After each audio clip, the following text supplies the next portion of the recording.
Hi all, this is Corey from Alpenglow Basin Fiber Arts. In this video, I want to teach you how to make my favorite crochet headband.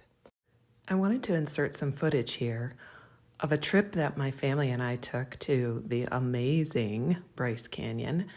It was really windy and cold the day we went hiking, and I wore a headband just like the one I'm going to show you here today. It was just what I needed. It was so cold there. All right, to make this headband, you'll need some yarn, a pair of scissors, a crochet hook. This is a 5mm Susan Bates hook, my favorite, a yarn needle, and a tape measure. If you enjoy this video, please consider subscribing, liking, all the things, and let's get started. Starting out with a slip knot, I'm going to use a yarn here from Lion Brand. It's actually called Lazy Days. And this yarn is so nice for demonstrating stitches because, as you can see, there is no fuzz. It's a chainette construction and it works really well for demonstrating. To start, place your slip knot on your hook, and I'm going to chain out 10.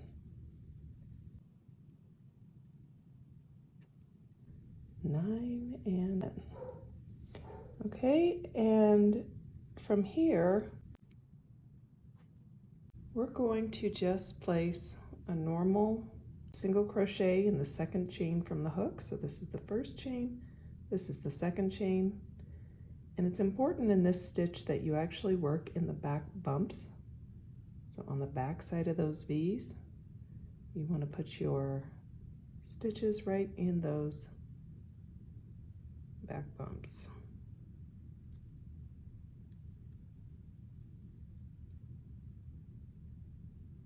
And I'll meet you back at the end of the row. All right, putting my last single crochet stitch, and I have a total of 9 stitches. Okay, so now we're going to turn, and I don't put a chain in. I don't like the way that it makes the edge look. So I turn without chaining. And now the idea is to insert your hook back through the back loop only. So if this is the V, we're going to insert in the back loop only of our stitch. And then we're going to reach down to the chain below, and we're going to grab that loop that's closest to us from the chain below. Okay, that's how it looks. And then we're just going to yarn over, pull through to pull up a loop, yarn over, and pull through both loops on your hook. And basically you're making a single crochet, but you're inserting through the back loop of the stitch that you would normally work in, as well as the loop from the chain below, and completing out that single crochet. Do it one more time. So I've got the V here, so here's the back loop of that, and there's the chain below. Back loop, chain below, and complete the single crochet. Okay, so I'm going to keep going, and I'll meet you at the end of the row. Okay, I am getting to the end of the row, having a little trouble getting into that stitch. And I want to count my stitches now because I think I've got one more. So let's count them. I've got 1, 2, 3, 4, 5, 6, 7, 8. Yep. So I need 9 stitches. So I've got one more stitch and one more chain to go through here. And pull up that loop and close it off with a single crochet. Okay? So that is the first row, and to be honest with you, the first row is the hardest row. Once you're finished with that, it gets way easier because those loops are a lot easier to see. So again, I'm going to turn, and I'm not going to chain, just going to turn, and you can see now I've got my loop, my back loop. Here's my V, here's my back loop, and then there's the stitch below. And you can see them matching up all the way down the stretch of the row. I am going to meet back up with you at the end because it does get a little harder to see where you need to go for those last two loops in that last stitch. Okay, so I'm going to start here with stitch number 1,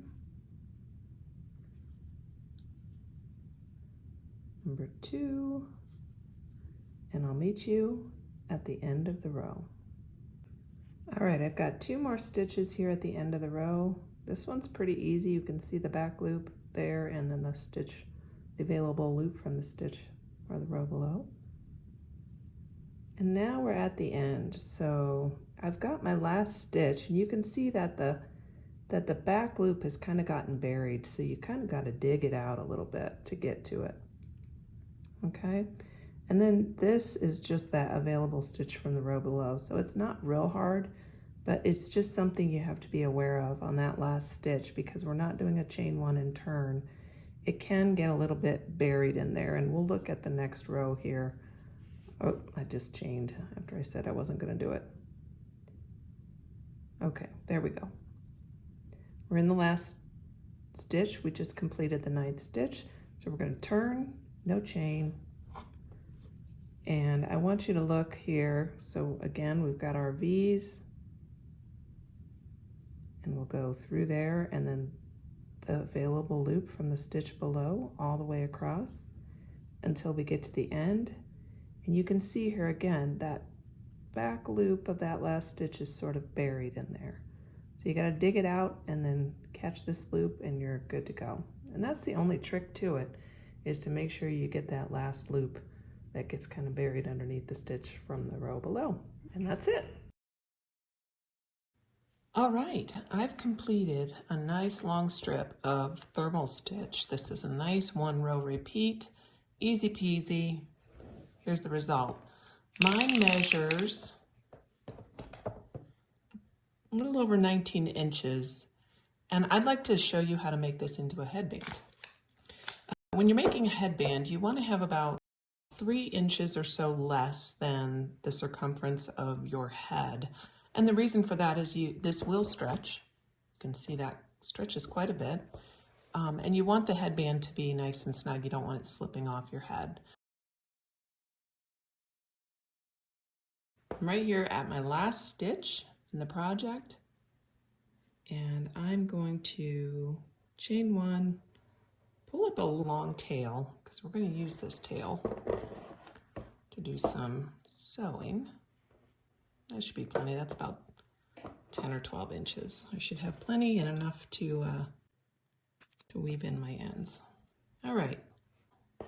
I want to show you how we're going to construct this headband. So basically, I like to take a look at my work to see if I like one side better than the other. I made a little join here when I ran out of yarn and started a new yarn, so I think I want that on the inside of the headband. So I'm going to put that on the outside now, and then I'm going to bring the ends together, and I'm going to squeeze them together like this, okay? And then I'm just going to open them up and join them, actually the other way. I'm going to join them together here so that you get what looks like the shape of an S, okay? And you may have seen this before. It's a fairly popular way to make a join for a really cool headband. So that's where we're going to start. And I'm going to thread my yarn needle, and then I am simply going to use this tail and just go with a whip stitch, catching all of the layers. I think I've lost one here. Pull that one up a bit.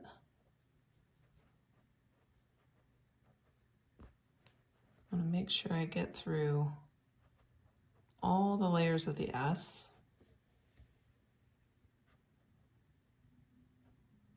There's 1, 2,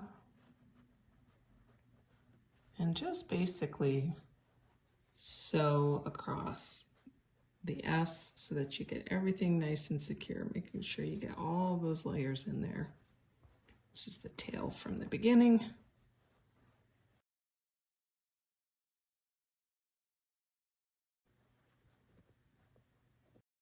All right, so I'm down to my last stitch here of the seam,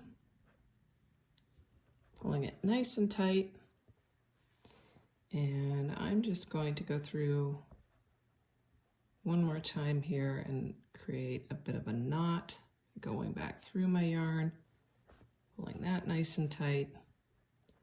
One more time.